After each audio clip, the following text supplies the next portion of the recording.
Good morning, everyone. Back with another podcast here today with Commercient. I'm here with Lorenzo, Charles, and Catherine, and we have a surprise guest from Jorie AI, the CEO, Sal Lo. Hey, good morning, everyone. Um, yeah, Lorenzo, you want to take it off? Yeah, so we this is typically our Commercient coffee chat. I'm not sure if Will told you we try to bring a beverage to the the meeting. You It was got my anything coffee. today? Yeah. You got some coffee? There we go. You're fitting right A in. monster. Monster, coffee, whatever, I've anything got to get nothing. you going. Yeah.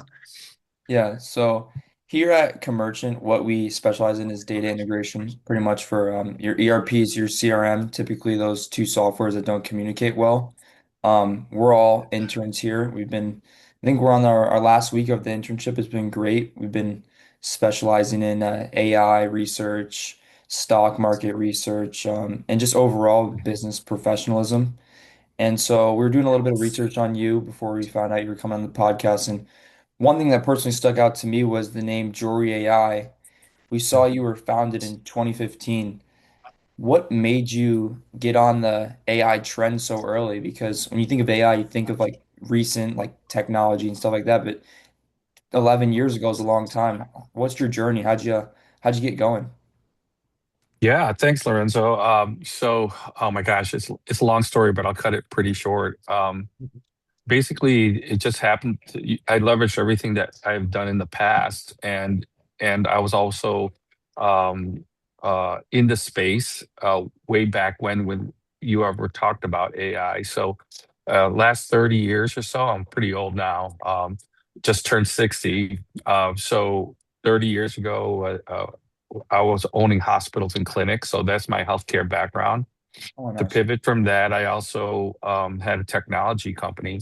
And I played that all up because it allowed me to identify AI today. Because as you have that technology background, you have a healthcare background, and as AI evolves in the last 10 years, I leveraged that to see the opportunity that no one else saw. And so I think in that space, if you were a technologist or you're tinkering around with computers when you were a kid, you could leverage all of the things that you've learned and you'll see opportunities that other people haven't. And you'll look into the future and you'll understand where everything's headed. Why? Because people are slow to transform. And you talk about what you do in your organization from a perspective of data. You're moving data, you're taking disparate systems, you're trying to connect the systems together. It's because you could see the need for that. And that's how I got involved in AI. And that's how you're also able to differentiate yourselves from the other AI companies that kind of come up overnight. Yeah. Yeah. But from that perspective, yes, I got involved in AI because I felt that there was a need in my niche as Jory in healthcare. And that's where we focus on healthcare AI to automate a lot of manual processes. As humans, we're we're the beast of burden, right? Sounds like a song, but anyways, we're the ones that have to carry the manual process load, and we're always looking to ease that burden, right? And so when you're always looking at the solutions to kind of ease your workload to make things more efficient, and then you understand and you're leveraging your experience in the space that you're in, you can almost certainly map out, what the automation should be there from the technology perspective. If you have that knowledge of technology, if you have at least a basic knowledge of technology. Yeah. So you said that you owned healthcare facilities. Yeah, so that's part of the background. I think everyone starts somewhere, and that leverages their knowledge so that they could automate something. Yeah. Uh, and so for me, it was the fact that I built hospitals back in the 90s and also built surgery centers and clinics and operated them. Wow. And so those are the the things that you do in the past. You should never let it go to waste. Your education, for example. People are like, "Oh, why am I going to school? Am I going to ever use this stuff?" Don't realize it until later on that not only your education, but your experiences, it's all part of your education. So building these hospitals and clinics, I never foresaw that it was going to allow me to leverage that to where I'm at right now with AI. Yeah, so when you were working in those hospitals and clinics, you were able to actually experience some of those I guess what's the word, annoying daily tasks, and that's kind of what drove you to develop Jory in the automated process sort of thing. Absolutely. And that in short is innovation, right? Yeah, And so in order to understand innovation, you have to understand the pain points of life, right? And guess what? There's pain points everywhere. So at the end of the day, it all translates to some kind of efficiency. It all translates into, if you're looking at ROIs, it's going to translate to some kind of financial benefit, whether it be less humans in the loop, less increased production, um, cost savings. All of that stuff is free economy drivers, right? And so uh, that y- I may be breaking it down in kind of a structure by speaking it out loud, but that's just a natural process that humans go through, and you just got to be aware of that. But once you're aware, then I think that you can map out, you can kind of map out your direction from there. totally. Yeah. I Um, was just gonna say, before we kind of get too deep into the podcast, for all the viewers out there that are watching that don't know what Jorie AI is, I was just gonna ask if you can maybe give us a quick rundown of what you guys do and how you came about Jorie AI. Oh, sure. So, so thanks, Charlie. Uh, Jory is the name of the street that the company is on. And the reason it's named after the streets is, again, leveraging my background in healthcare. I was opening up a bunch of clinics in Houston, pain clinics, and I was getting confused on which pain clinic I was talking about. So I started naming them after the street. And so when I created Jorie AI, like for example, with Woodlands Way, Steeplechase, I can name a whole bunch of them. Now I know exactly where those clinics are. And Jorie AI was just a natural extension of that. All right. So let me tell you about Jorie.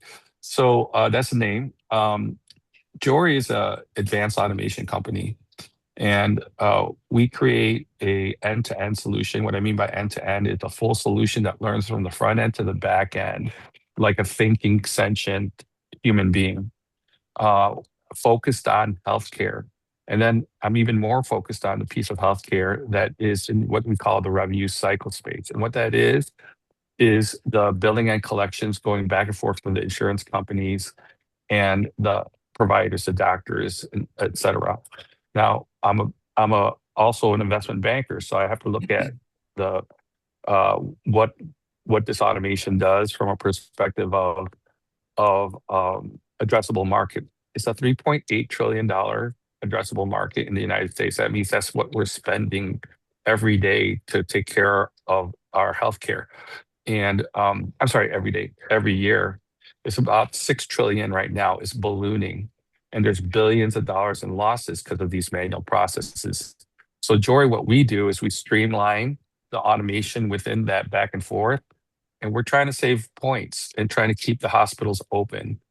Um, it's much more than that. It expands in a platform that goes across health systems, interoperability, et cetera. In a nutshell, the jury is about 1,400 people globally. We automate all of the administrative burden processes between the hospitals, providers, payers, Medicare, Medicaid, all of that, so that when you come in with your insurance card, you're not worrying if what you have to pay and how you can get treated from a perspective of, is my insurance going to cover me? Are they going to authorize me for the surgery? We're taking care of all that. So hopefully we have a really good mission statement, and that's what we do. Awesome, thank you. It's kind of funny that you mentioned that you named the company after a street name. I know the founders before Commercient, there was the first software company was Edgeware, and they named it after the street that the founders before Commerciant lived on, which was Edgeware as well. So sort of same thing there. Yeah, no, it's just so funny because people have called it that Jory. Is that because of your India operations? No, it's Jory Boulevard right next door, and Yeah. it's we're located in Oak Brook, Illinois, where the initial original headquarters of the McDonald's Corporation is before they moved to downtown Chicago. Awesome. Sorry, one more thing, just to kind of go back a little bit. You said you're really trying to keep those healthcare companies open. We did a little research and we saw that you guys publicly cite roughly around 20% reduction in bad debt. Is there like a hospital where you really moved the needle and kind of kept them alive based on Jorie? Yes, sir. I won't mention the names, Yeah, obviously. However, the most vulnerable hospitals are the rural hospitals in about 100 to $200 million net patient revenue. yeah, And what I mean by that is that's their captured revenue after all adjustments. Believe it or not, because of the ballooning healthcare spend, that is a very small, vulnerable hospital. Anything around 100 million or less, but $100 million is a small hospital. For most organizations, $100 million is a pretty sizable company already. But for our health system, it's a struggling hospital. So imagine there's $100 million hospital. I'll talk about that case study without naming names in a rural area of the country, and it's supporting patients within 100 miles. Um, if that hospital goes down, those patients have no care. They have to go drive 100 miles to deliver a baby or something like that, right? That's happening right now. And as these hospitals are closing, there's quite a bit of them. I think 10% of them of these rural hospitals closed this last year alone. wow. So our automation is actually impacting that, and we're able to keep those doors open because we're able to stabilize them. Let me tell you how that works. When you talk about you mentioned a 20% savings, right? Or cost reduction. Yeah, Our ability to not only drive that with automation for money that's not found. So imagine you got a person that's working in your front end, and they have to get a denial from an insurance company, and you're in a rural area, and they have to keep following up on the denial over and over and over again. But they're only one person. Does Who wins when that doesn't get paid? The insurance company, right? yeah, And who loses? The patient and the facility. They just gave away free services and they're vulnerable. That can amount to 20% of their revenue. And so wow. now I'm bringing that money back in the door. At the same time, I'm stabilizing their cash flow, moving cash in faster. So the litmus test is this: when you look at what we've done to these rural hospitals after 1 year, we've saved them. We kept their doors open. We kept them from bankruptcy. We have sped up their processes. They don't have to add more people when they're in a rural area and can't even find someone qualified to work. And so at the end of the day, I take their one person and I multiply it by 500 AI robots, right? Or Yeah, AI bots, yeah, right? So that's the bottom line. When you look at the numbers, you see that the hospitals where even when they struggle, their census go down, census being their number of patients went down and their revenue goes up. That tells me the automation has really succeeded because your revenue should go down if you get less patients, right? And yeah, so the bottom line is that's the intrinsic part of this conversation that says, yeah, sure, we're making money at Jorie. We're saving, we're bring people hire us because it makes money. But at the end of the day, this is a transformation that we're looking at that's keeping our hospitals open. yeah. I mean, You, sorry, you go. oh, so you say you run AI bots and a large human kind of workforce. How do those two coexist? Is there a long-term? That's a really great question, Will. So a lot of times when investment bankers come to me because they want to evaluate my business and sell it to somebody because they're like real estate agents. Don't tell them that, even though podcast blast it out. But anyhow, long story short is they always ask me that same question. How much are you our technology? How much are you our people, right? And so, that's a very general question to answer, right? Though, so I might say 70% automation, 30% people, and the real answer is that in different parts of the process, it could be 100% automated. In other parts of the process, it could be 45% automated. It could be a blend of that. And what we try to strive for is 100% automation, no people required. And it's a little scary for some people to hear that. everyone talks about the apocalypse of AI coming up where no one has a job and AI is doing everything for us, and we're just all sitting back drinking coffee in our little marina here. Yeah.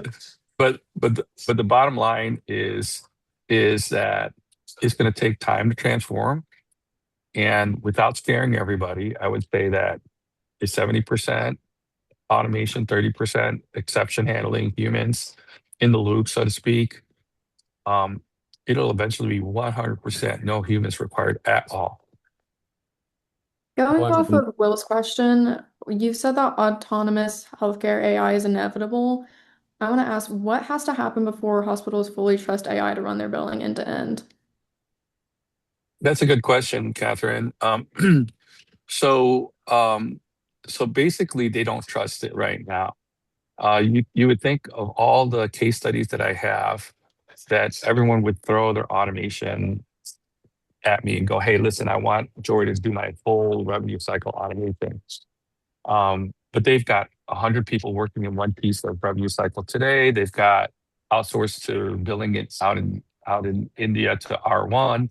They've got other technologies that they implemented in different pieces that what they call in-flight technologies. They call their tech stack mature. They got a lot of brainiacs that are like, "Hey, we've got this handled down. We've got 10 different tech stacks going, and they're all confused." Right? This is part of transformation, and it's going to take some time, Catherine, for people to hand over their entire AI, but over to us to do the rev cycle, autonomous rev cycle. However, the ones that have, and we've grown 1,100%, the ones that the demand is still there, and the ones that have really shown, we have shown the ROI. And at the end of the day, when we're stabilizing, keeping the doors open, that's going to be the transformation. Last but not least, I push transformation. So I come in and I can go into a health system and basically guarantee transformation and guarantee their finances. So that even if they roadblock it in their head, well, now we can't trust our lifeblood of our organization to one AI company. I say, well, how much are you doing? $100 million. Okay, why don't I guarantee your $100 million plus 3 to 5% on top of it? That way, I de-risk them.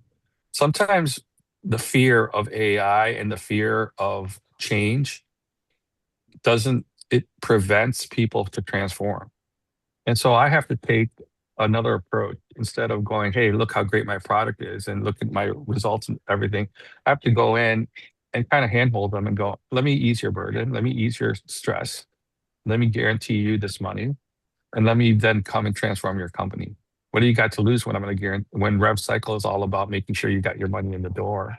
So sometimes you have to force a transformation in a way where those that can't are afraid of it.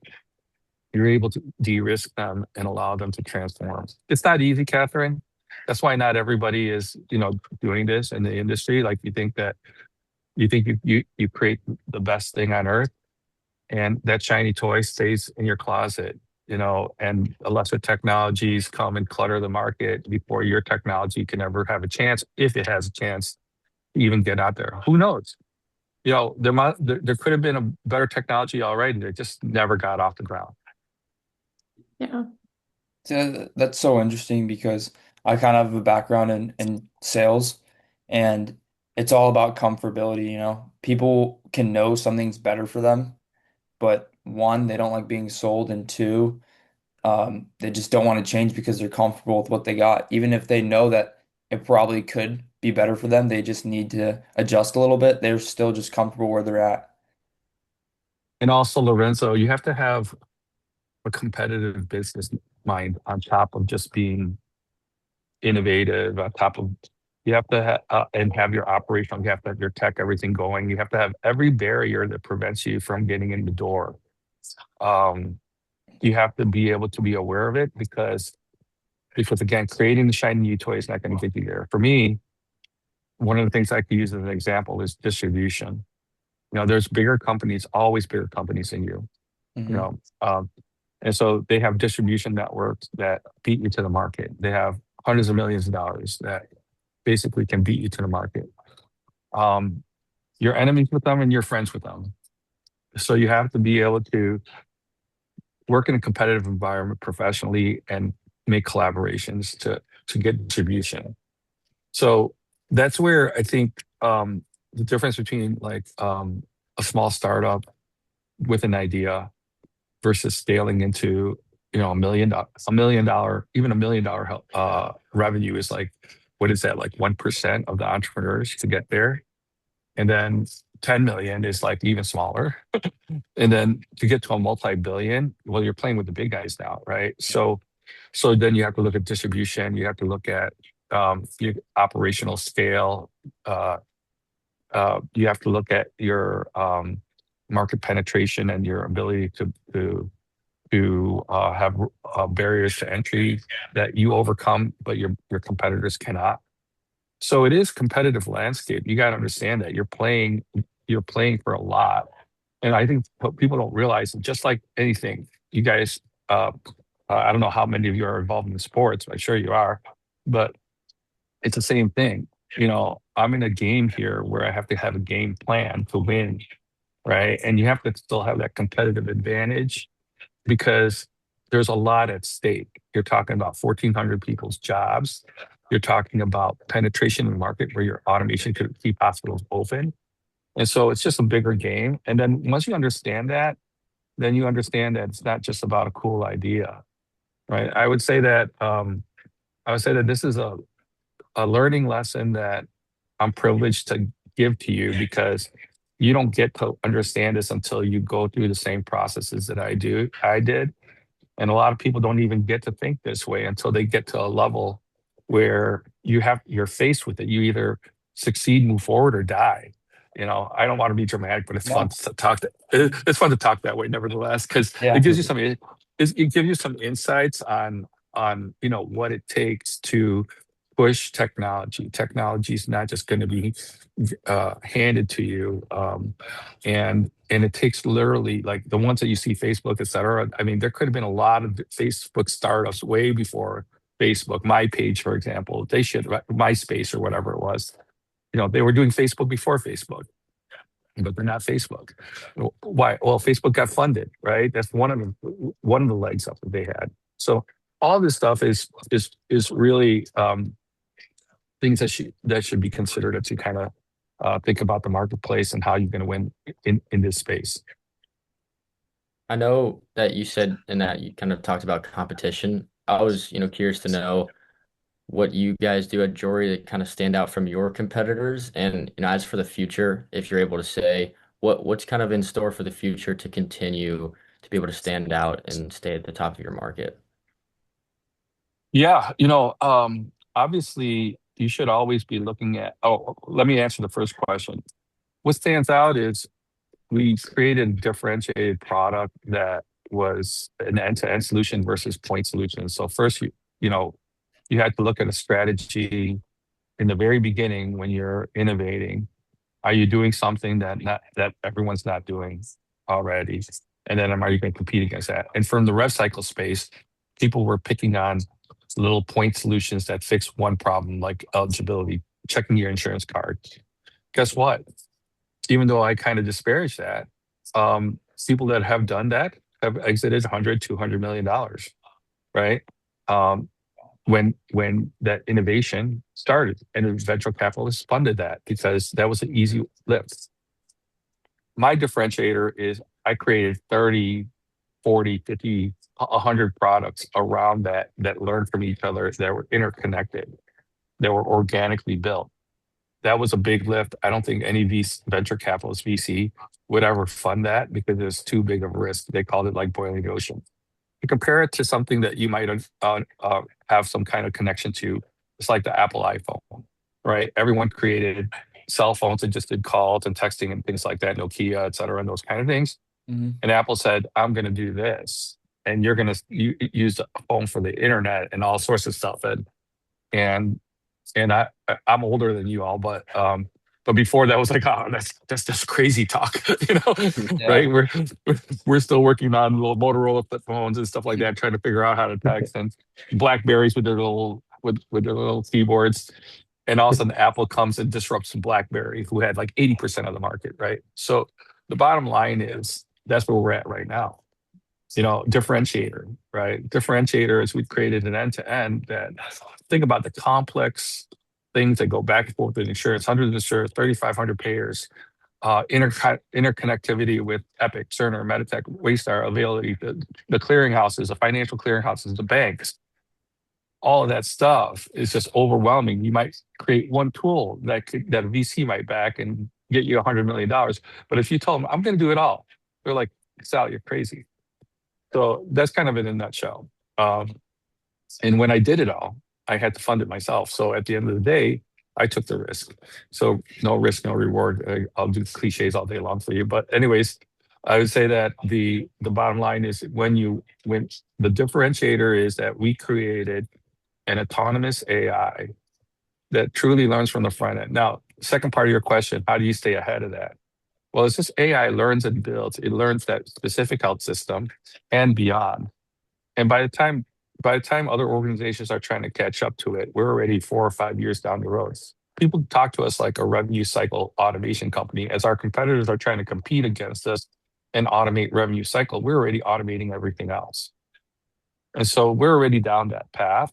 We're connecting people. We're looking at disease states, calling remote patients that are a hospital at home. We're looking at providers that are providers being doctors, et cetera, and the shortage of nurses and skills, and we have to multiply them across rural areas and across the globe, so that 4 to 5 years down the road, as people are like, "Hey, Sal, we created the same automation for rev cycle as you did." I go, "Well, we're not a rev cycle company anymore."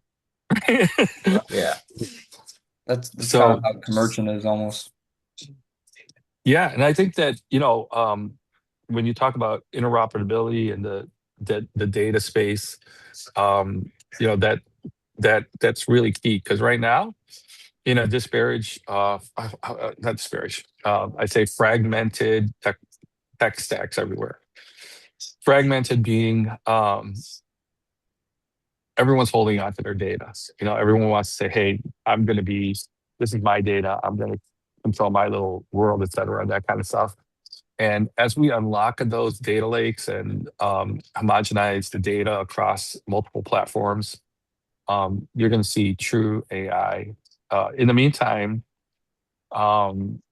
we have to live and breathe throughout that process. So having something like Commercient and Jorie, what we do is try to operate within a fragmented system, whether we're logging in on the front end of systems to get data or going in the back end API, HL7 Fire connections. You have to work in that imperfect world, so to speak. Otherwise, you're stuck like everybody else. So it's 99% of the people fail. That 1% that's figured out how to work in an imperfect world, imperfect technology world, as it gets to strives for perfection, will be the ones that are going to lead the transformation. Yeah.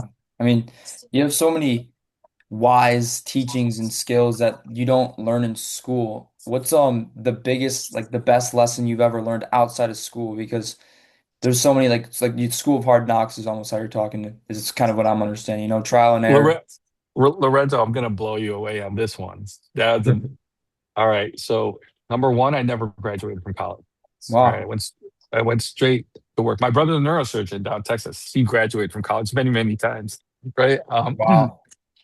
And number two, when you talk about school of hard knocks, imagine I was in my 20s. I grew a company from that was in the technology sector, from 0 sales over to 150 million sales in a year and a half. All right. Then I went back down to 0. Is that school hard knocks? That's a big lesson. There it is. All right. When you do that, you learn more from that experience than you learned at Harvard. Right. It's an expensive experience. But at the end, I pivoted from there and there were so many things, but I built dialysis centers and healthcare systems and things like that. And so when and then I sold those to a public company, DaVita, Fresenius, bidding each other out, because that's leveraging my investment banking background, right? And so the bottom line is that when opportunity comes and seeks itself out, and how, you know, the, the learning that process and those pain points, like realizing that education is not just school, that are you going to leave your education to be an entrepreneur? And that's a big, tough decision. That means you have to be thinking differently. I wasn't getting an education to get a job. I don't recommend that for everyone, by the way, because 90% of entrepreneurs fail. Yeah. And I fail, right? That's why not everyone is an entrepreneur, because it's just scary shit. You gamble your entire life savings and you can lose it, and then you have to go back and try to figure out how to recover from that. But at the end of the day, that's been my life, to be able to transform. Those are the lessons that you learn over time. Now, what I would say is, to the young people is like, go get your degree, but don't get your degree just for a job, even though some people will do that, and that's fine. Use it to get skills. Understand that these skills you can leverage for future things that you don't even know yet, right?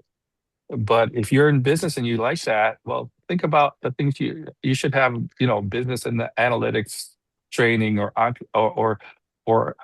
an accounting background. Not that you want to be an accountant or a CPA, but you want to understand, the finances and stuff. So use it more like, oh, I'm trying to get a degree so I can get an MBA. I hear that all the time, like, MBA for what? So you can work at a company that hires an MBA. And that's fine too. I'm not saying that that's wrong. I'm saying, but what what could you leverage that for? What could you learn from that? I would probably be your worst employee, because I'd be going.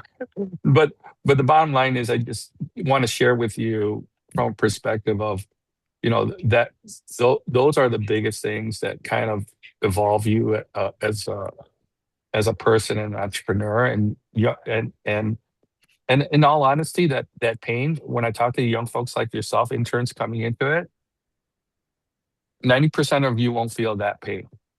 Okay. But I would say that it it's an entire education, even now I'm learning, right? But the level of opportunity in education you'll get gets higher and higher and higher. And that's where I think of education differently than everybody else. I think of it as like uh, an evolution to continue to push out my goals. And that, I think that as I hit my goals, I learn from it. I'm going to say one thing, like, we got we're selected to help modernize the Medicare and Medicaid systems in the government. And so we're engaged with them to help with that. And that comes from all of the stuff that we talked about today, to even get the opportunity for the government to say you qualify to modernize Medicare and Medicaid systems. And then when you think about it, it's not going to be named Jorie, it'll be named something else. Some senator will take credit for it, and God bless them, because they'll push it over there. And then and in the background, I'll be like, well, I've done my work in life, right? Yeah. It's not about the money anymore. It's what I have done in my life to transform. And maybe that's my retirement goal, right? So I think it's just a different perspective that you'll have. But right now, for the young folks out there, I would say that part of this is just, get your degrees, learn. You're in survival mode, just like when I'm entrepreneur startup, you're in survival mode. Survival mode is, what's my next opportunity? Where can I take a paycheck home? Where can, what apartment do I want to, where do I want to live? Where do I want to build my career? All that's on your mind right now. And it's hard to think about the bigger picture, but believe me, you'll get there. And you get to hear it from me. I got old, so I could tell you, right? And so that You're not old pathway is yet. there for you. Well, I think that, here's the thing. I have I have I have employees that come up to me and say, "Man, Sal, I'm 50 years old, and I feel like I'm getting old. Like 50 seems like half time, right?" And I'm like, "Wait till you turn 60. You'll feel like you might die tomorrow." No.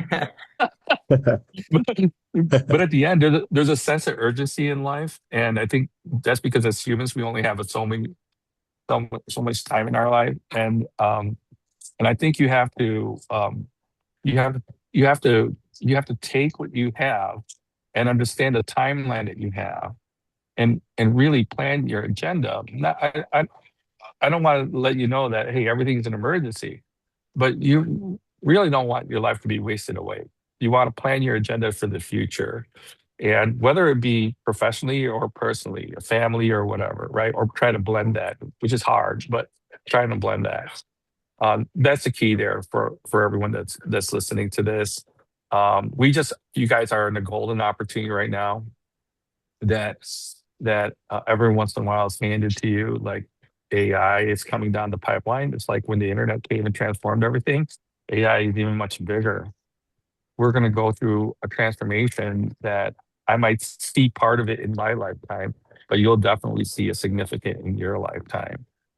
And you're seeing that transformation now. So if you're aware of these opportunities, find your niche, find your space, and go for it. Whether some of you have worked for Jorie or beyond your expectations around, look at your niches and really explore those opportunities. Is there Very any cool. opportunity that, or Will, you want to go? No, you go. Is there any opportunity that comes to mind straight off the bat with this AI boom, like any side hustles possibly that you could think about getting into? I love the word side hustle. You sound like my daughter. Will knows my daughter, Emily. You just Look started a her up. brand. Yeah, no, there's tons of side hustles. You'll find it in your niches. You don't have to be AI to um, to transform the world of healthcare and move mountains and stuff like that.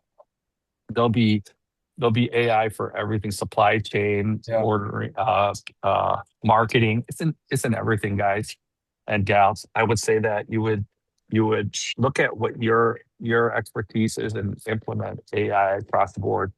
I would say the bigger folks, the bigger discussions that are out there, I'd see that I wholly feel that AI will have another, I would say, transformation in the way we're working, where most of the production work will be done by AI and not human beings. And I would say that it's going to take an adjustment. Like, and I'll be honest with you, there is a fear factor behind that, and I even have some hesitation there.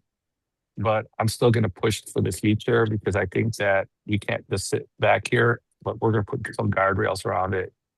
I'm the first one to line up. If Elon Musk sells his robots, I'll have one in my house.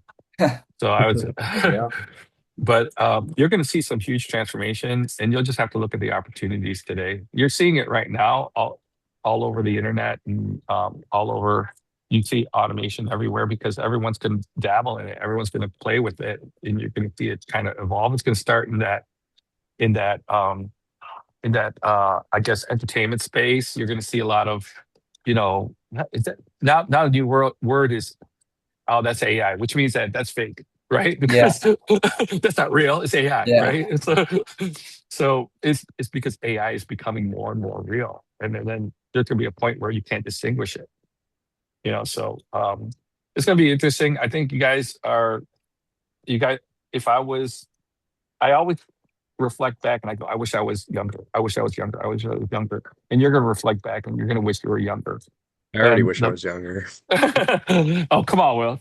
Yeah. You'll be a baby. You'll be a baby. But anyways, the bottom line is you guys are in a golden opportunity, and side hustles are everywhere. If you want to make a little bit of money here and there, and you want to, if you want to enjoy, your lives, um, and be part of this transformation, look for things that give you the opportunity to apply this transformation on. And I would say this, a lot of people think of one thing because that's how we are. We're linear, right? We're like, oh yeah, I'm going to get this job. I'm going to focus on this is what I'm going to do, or I'm going to do this business or that business.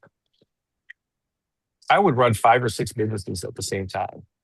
That's what and so like look at test your opportunities now while you're and don't be afraid to fail. Now, I don't want you to tell your parents that you gambled everything and now you have to go move back home.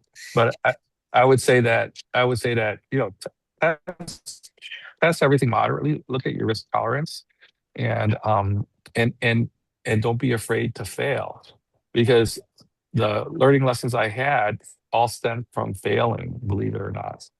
And so yeah, so keep that mentality and you'll be successful. Failure leads to success. I mean, it's so awesome that you talk about all that. Like, that's kind of the AI boom and all that. We've been preaching about it on our podcasts for the past five or so weeks and learning all about it. Like Charlie and Will primarily took lead on creating like a whole stock dashboard. We were trying to pull it up today, but I don't think that it was live. What was the issue, Will? Yeah, something with the like the Claude code, the thesis won't load, but we can just show you like the main chart really quick. It's I won't go through them because the other things aren't loaded, but we all like created this stock dashboard. Just it's kind of like a Yahoo Finance. Mm. You could see this and all logistics down here, and we have a bunch of tabs. If you give an AI report, it'll be like an indicator of like buy, sell, or holds. A bunch of like a satellite. It'll actually show you like the location of Like a um warehouse or something. yeah, of the warehouse of like Amazon or something. Just a bunch of cool things. It's not loading right now, but I yeah, can that's I have a stock dashboard sort of similar to Will. Kind of mine's I guess up and running. It has yeah. some sort of the same things that Will has, like the agents. Yeah, Per show them se, the agents really quick. yeah, I can pull that up. Let me pull that up really quick. Share my screen here. Can you guys see this? Yeah. Yeah. This is kind of the same thing as Will, for the dashboard wise, but we'll kind of go to the agents here. So in this stock dashboard, you can ask an agent kind of any question you would like it to, sort of like your Claude or ChatGPT. So I can ask it, what's the bull case for NVIDIA? It'll give me an answer once it does its research. You can give AI tasks, um, that can run autonomously, and you can schedule time. So right now I have agents do research. I have a main agent who is on a smarter model, like a Cloud Opus 4.8, and he's the main agent, and he's smarter than all the other sub agents. Sub agents are just used for research purposes. He'll delegate tasks to these sub agents. They'll go into Yahoo Finance, just search the web for stocks that it likes, and it'll kind of give me a consensus in an email of kind of what I should invest in and things like that. Uh, So you can kind of I'll buy that do, product right now. there you go. I would. That's a good interpretation of or example of the opportunities that are ahead of you, using agentic I can, AI, orchestration layers, agents yeah, under I can agents, and pull up like this is the email it sent me this morning about what stocks it like these agents like. So it's TSM's earnings came out today. They beat their earnings, so it's kind of telling me about that. It's I've given this AI memory, so it gives me stocks, and over the course of time, it gives it their status of whether that stock's strengthening or declining based off of kind of what it predicted. I just chose three different sectors, your AI stock sector, space sector, and tech sector. So it kind of just gives me a little bit of advice on kind of what I should look out for and maybe stocks to put into my watch list. And as well well, here, um, like we Will said earlier, we created an investment thesis, and I've put this investment thesis into these two AI um, funds here. This is fake money, but so I've given this AI fund $10,000 to basically trade with based off of our investment thesis. And you can see here, it's been like a week or so, it's down 2%, but it, it, I think this is cool for the future. I think that eventually this can get pretty clean and make very smart trades for you and pretty much manage your portfolio for you. So You can see this is what it's holding right now. This is what it thinks it's going to go up. This is a balanced portfolio. It's not taking very much risk compared to I have an aggressive fund over here. I'll show you in a second. So you can see its trade log. This is when it's buying and selling stocks based off of whatever information that they think is good, I guess. And then this is, I just did a $1,000 aggressive fund. Right now, it literally has all of its money into one AI stock right here is 19 shares. It's taking big risks. You're obviously not gonna, when you're taking big risks all on one stock here, what like this AI did, it's down 26%. But I think we can kind of fine tune this thesis and eventually create a very profitable AI trading agent for companies, I guess you could say, in the future. And this is kind of where the agents run. Like I can run a demo. This is the boss. It's spawned the sub agents. They're doing research. They get their research, take it back to the main boss, sends me an email. You can see it here, which I think is pretty cool. And yeah, that's kind of like more so the agent side. I know Will's dashboard wasn't working, but that's pretty similar to what Will has on his dashboard. And I think for the future, it's definitely going to be um, really profitable for companies. And I think it's a good Very software. powerful, very powerful, very powerful. I would say that just in that simple demo that you had for us, the takeaway is that if you just put what would be equivalent to a whole team of analysts and you put it in an automation that's doing all the research and everything. I saw that you plugged into uh, all of the research companies like Zacks Investment Research, right? So Mhm. I saw that on the back end of one of your reports. And I remember when I was an investment banker, that would come, that report would come to me by fax, you know, Yeah, and I would read it and I'd go over it and then I'd play that, play the earnings estimates or, you know, but long story short is I think that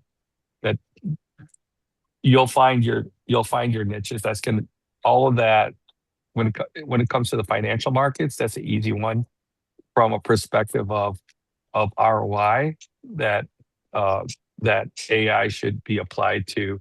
A lot of times that a lot of people think of AI, and there's such a huge spend in AI right now, right, in the infrastructure that you really have to focus on things that can drive ROI for you associated with that.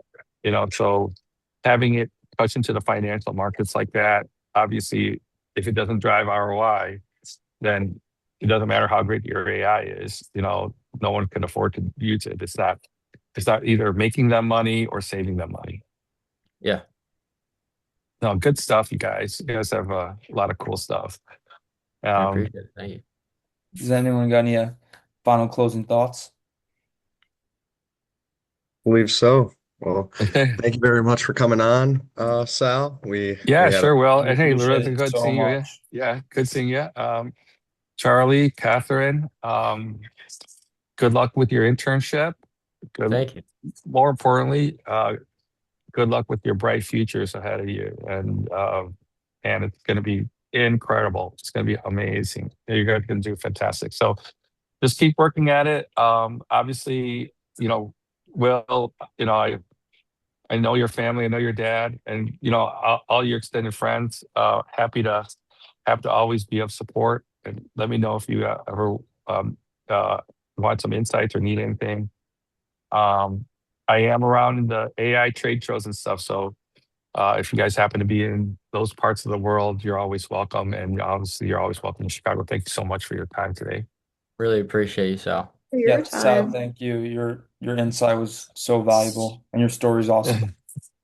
Well, you know, it's at some point I'll tell you, you get to be my age, and you're like, all right, I'm working, but I feel like I'm living the life, right? I'm here in Oh Marina yeah. Del Rey.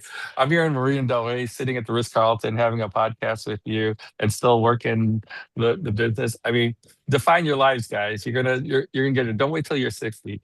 All right. That's All right. does awesome. seem like a nice life. That's the Take dream care. right there. We'll be there in a couple of years. We'll see you at the Ritz-Carlton soon. Don't That's worry. right. All right. Take care, all. All right. Bye. Thank you, Sal. All Bye. right, Have a good bye-bye. one.